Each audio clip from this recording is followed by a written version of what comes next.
Many people believed that castles were a sign of grandeur and opulence inside of the medieval period. They were dirty, damp, and often very cold places, where there would have been also a lot of suffering. Medieval castles mostly were not held by the king, but by local lords and barons, who would often have many people working for them, including servants. They were hustling and bustling busy places, in which there was constant noise. The most important person inside the castle was the owner, and at times king and queens of England would travel around the country. They would stay inside these castles. When the royals were coming, there was a huge amount of panic, as massive banquets would be paid for, and this could actually bankrupt a castle owner, leaving them poor and destitute. But what was life really like living inside a medieval castle? Join us today as we find out, and as always, to support our channel, please make sure to subscribe. One of the worst things inside of a medieval castle was the primitive toilet facilities. There was no flushing toilet or plumbing as we know it, and instead people just sat on stone holes or wooden boards above the stone hole, and this would just be a toilet. This waste would then drop through, and the toilets were made to overhang an outside wall, and the waste would then fall a great height into the moat, or would go into a pit outside of the wall. There sometimes wasn't a pit, and the human waste would just pile up. Of course, if there were many people staying in the castle, this waste would gather up and would be a lot. Often toilets were set high up, and they would be safe from attackers, who would sometimes climb up toilets when they were trying to gain access to a castle. A toilet was considered a weak point of a castle, but often lords and ladies had their own private toilets, but there were also multi-seating public toilets where people could talk with little privacy. People during the medieval times did not know about germs, and they thought that bad smells caused disease, so often the pits for human waste needed to be cleaned regularly by one servant, who became known as a gong farmer. It was this man's job to shovel the poo into baskets and gather it up, and he would then take it somewhere else and bury it, or use it on fields as fertiliser. This could be a dangerous job, as cesspits were dangerous inside of a castle's location. There was one man in 1325 named Richard the Raker, who worked in a cesspit, and he fell in and then drowned, literally drowning in poo. The gong farmer was a well-paid position, but disease was common and people didn't like getting too friendly with these people. But the smell around medieval castles would be terrible. Another problem with castles was the heating, and keeping the place warm during especially cold winters. The rooms were often covered in plaster, and in different rooms would be a fireplace which would heat them. These fires needed tending to, and they needed constant stoking, but they did kick out a lot of heat. Bedrooms were heated in this way, as living in a stone structure high up would be very cold, but also there would be servants' rooms and quarters which did not have heating.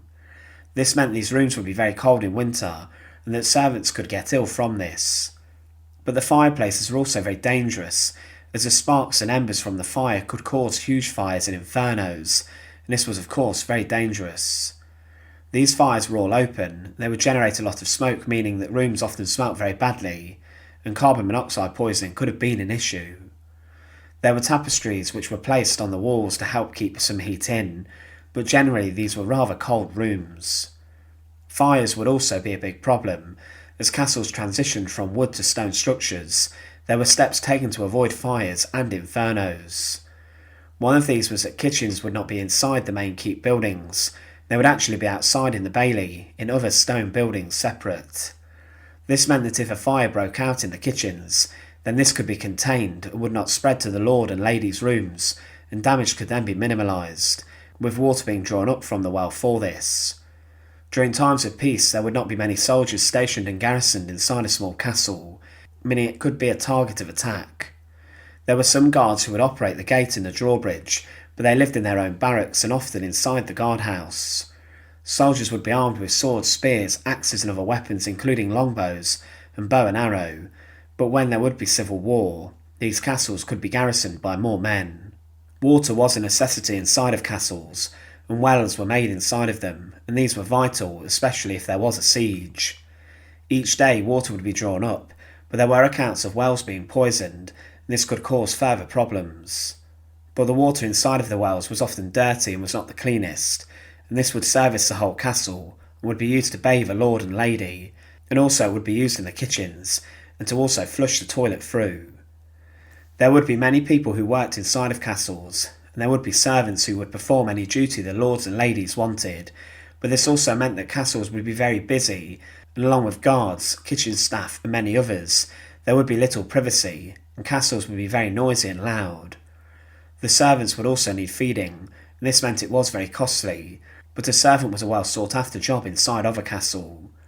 They did have little pay and few days off, but sometimes the lord's leftovers from meals would be given to the servants, but these people were also given, most importantly, a roof over their heads. One other terrifying part of a castle was the dungeons. They would be used to hold prisoners. Inside of certain castles, the dungeons became infamous for their torture and evil. Inside of Warwick Castle there is a dungeon known as the oubliette, where prisoners were locked inside of, and they were simply left to rot and were forgotten. The dungeon at Warwick became so well known that during the 100 Years' War, the French soldiers heard about it, and they would fear being imprisoned there if they were captured. But the dungeons were found well underground and in basements of towers, and it was here where local prisoners could be held, and they would also be tortured inside of these dungeons. Inside of the dungeons and in other rooms there would be vermin and rats, due to the cleanliness and smell. This was of course not nice, and the servants would be employed to catch rats and vermin. The castles were often dirty places, and inside of baileys there would be farmyard animals, which would be fed and would then become the food for the castle and the guests on the dinner tables. These animals would be slaughtered on site, and the waste product from this would be also inside the kitchen, adding to the smell. But living amongst rats and animals would also bring its own problems, with disease and smells and cleanliness.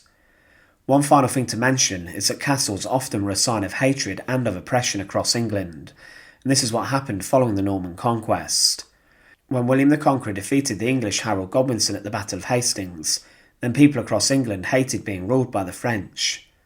To control the population, the Normans built castles all across, and these were then converted into stone over the following centuries. But this resentment of the people in the castles continued, especially amongst the poor who were starving, and were often suffering, as they would see the wealth and money of those living in castles, and they would have no money or disposable income. Castle owners would often look down on these people, and would charge taxes for those living nearby to pay for their own lifestyles, meaning they were not well liked. So life inside of castles was at times dirty, rough and cold, but today hundreds of castles across England can be still seen, and they can be viewed, and walking around them you get a real sense for the past and what life was like centuries before. Thanks for watching. To support our channel, please make sure to subscribe, and once again, thank you so much for watching.